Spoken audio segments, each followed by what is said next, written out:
As a black slave in 1600s America, my life was one of constant struggle and oppression. Every day, I toiled under the hot sun, working from dawn till dusk to keep my master's plantation running.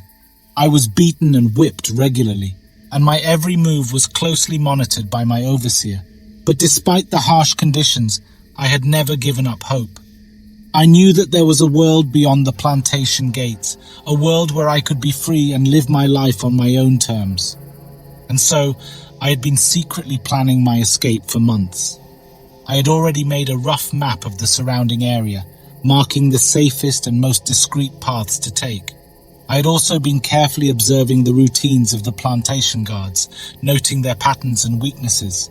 But most importantly, I had found allies among the other slaves on the plantation. We had been communicating in secret, using a combination of coded messages and subtle gestures. Together, we had formed a tight-knit network of support, ready to help each other in any way we could. I knew that the road ahead would be difficult and dangerous, but I was determined to take my chances. I was tired of living under the yoke of slavery, and I was ready to fight for my freedom. Before I was captured by slavers and transported to America, I was a proud warrior tribesman in Africa. I was born and raised in a small village on the outskirts of a dense jungle, where I learned the ways of our people and honed my skills as a hunter and warrior. From a young age, I was trained in the use of traditional weapons such as spears, bows, and arrows. I also learned the art of tracking and survival, which were essential skills for living in the jungle. As I grew older, I proved myself in battle against neighboring tribes, earning the respect of my fellow warriors and the admiration of our people. I was a natural leader, and my courage and skill in battle were unmatched. But one day, our village was raided by a group of slavers. They came in the dead of night, armed with guns and other weapons we'd never seen before. Many of our people were killed, and the rest of us were taken captive.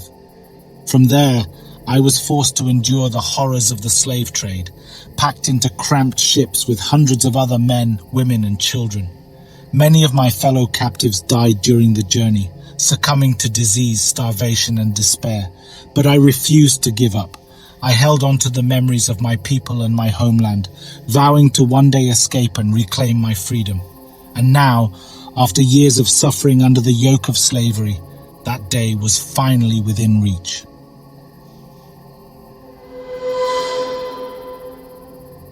My plan to escape the plantation was finally coming to fruition. I had chosen a moonless night when the guards would be less vigilant and gathered my fellow slaves who had agreed to join me on this dangerous journey. We had prepared for weeks, gathering food, water and supplies that we would need on our long journey to freedom. We had also made weapons out of whatever we could find, ready to defend ourselves against any danger that may come our way. As we made our way through the fields and pastures, staying low and keeping to the shadows, I could feel the fear and excitement building inside of me.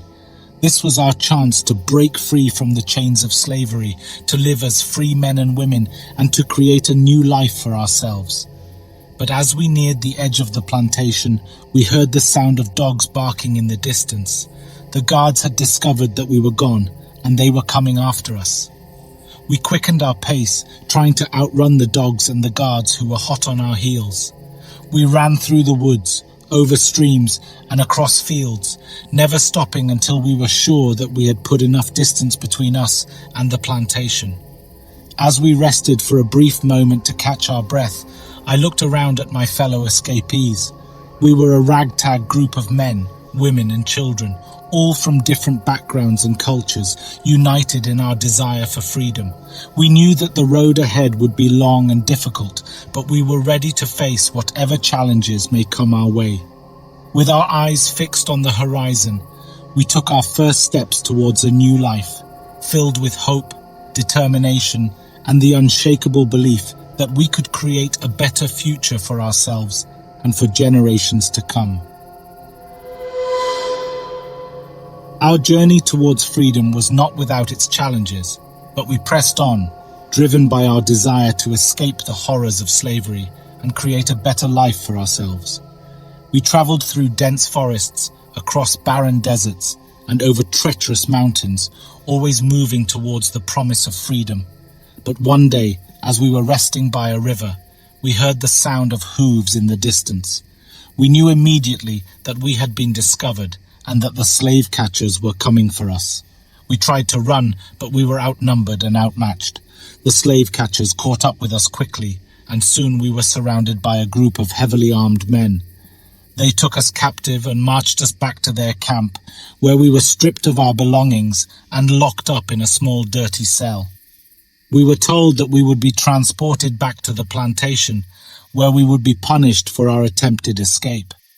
But even in our darkest hour, we refused to give up. We knew that we had come too far and that we had fought too hard to simply give up our dreams of freedom. We began to plot our escape from the slave catchers' camp, studying the routines of our captors and looking for weaknesses that we could exploit. And finally, after several days of careful planning, we made our move. Under the cover of darkness, we slipped out of our cell and made our way towards the edge of the camp. We were quiet, moving with purpose and determination, and before long we had slipped past the guards and disappeared into the night. We knew that our journey was far from over, but we also knew that we would never give up.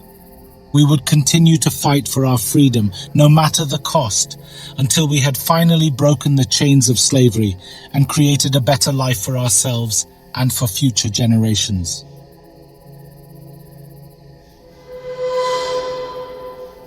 As we sat in captivity, waiting to be transported back to the plantation, I felt my hope begin to fade. We had come so close to freedom, only to be caught and taken back to the horrors of slavery. But as the days passed, I began to think about the stories I had heard of the Voodoo gods and the power they possessed to intervene in the lives of men. I knew that I had to try something, anything, to break free from the chains of captivity. So one night, as I lay on my hard, uncomfortable cot, I closed my eyes and began to summon Papa Legba, the Voodoo god who is known as the gatekeeper between the living and the dead. I made a deal with Papa Legba. He would help us escape from the plantation, and in return I would offer him something of equal value in the future. Suddenly, I heard a blood-curdling howl outside the cell, and then the sound of men screaming in terror. I rushed to the window and saw a pack of wolves, their eyes glowing in the moonlight, attacking the guards with ferocity. The wolves fought like demons, tearing through the guards with ease and leaving them strewn across the ground in pools of blood. I knew that this was our chance to escape, and I felt a sense of awe and fear as I realized that Papa Legba had sent the wolves to our aid. We slipped out of our cell, moving quickly and quietly towards the edge of the camp where freedom awaited us. As we emerged from the camp, I could see the stars shining brightly overhead, and I knew that we had been granted a second chance at life. But little did I know that the deal I had made with Papa Legba would come at a terrible price. Years later, I would find myself cursed by the very god I had made a deal with, and I would come to realize that even the most powerful of voodoo gods can be capricious and unpredictable. But in that moment of escape, all I knew was the hope and exhilaration of freedom, and the thrill of knowing that I had been touched by the divine. Part 6. As the years passed, I began to feel the weight of the curse that Papa Legba had placed upon me. I had been granted freedom from the plantation, but at a terrible cost, the price of immortality. I would never die, no matter how much I wanted to escape the burden of my existence. And so, I wandered the earth, always searching for meaning and purpose, in a life that seemed to stretch out endlessly before me. I saw empires rise and fall, and watched as humanity marched inexorably towards its own destruction. But the curse had other aspects too. Once a year, on the anniversary of my escape, I was compelled to bring a desperate person to Papa Legba, in exchange for a wish granted by the god. But every person I brought to him would be cursed, just as I had been, and Papa Legba would take their soul as payment. It was a terrible burden to bear, knowing that I was responsible for the suffering of others, but I was powerless to break the curse. And so I continued on, wandering through the world, searching for a way to break the curse and find peace at last. But as the centuries wore on, I began to wonder if such a thing was even possible. Perhaps my fate was to wander the earth forever, cursed by a voodoo god who had long ago forgotten my name. And so I walked on, my steps echoing through the long night of my existence, searching for answers that never came, and haunted by the knowledge that I would never know rest.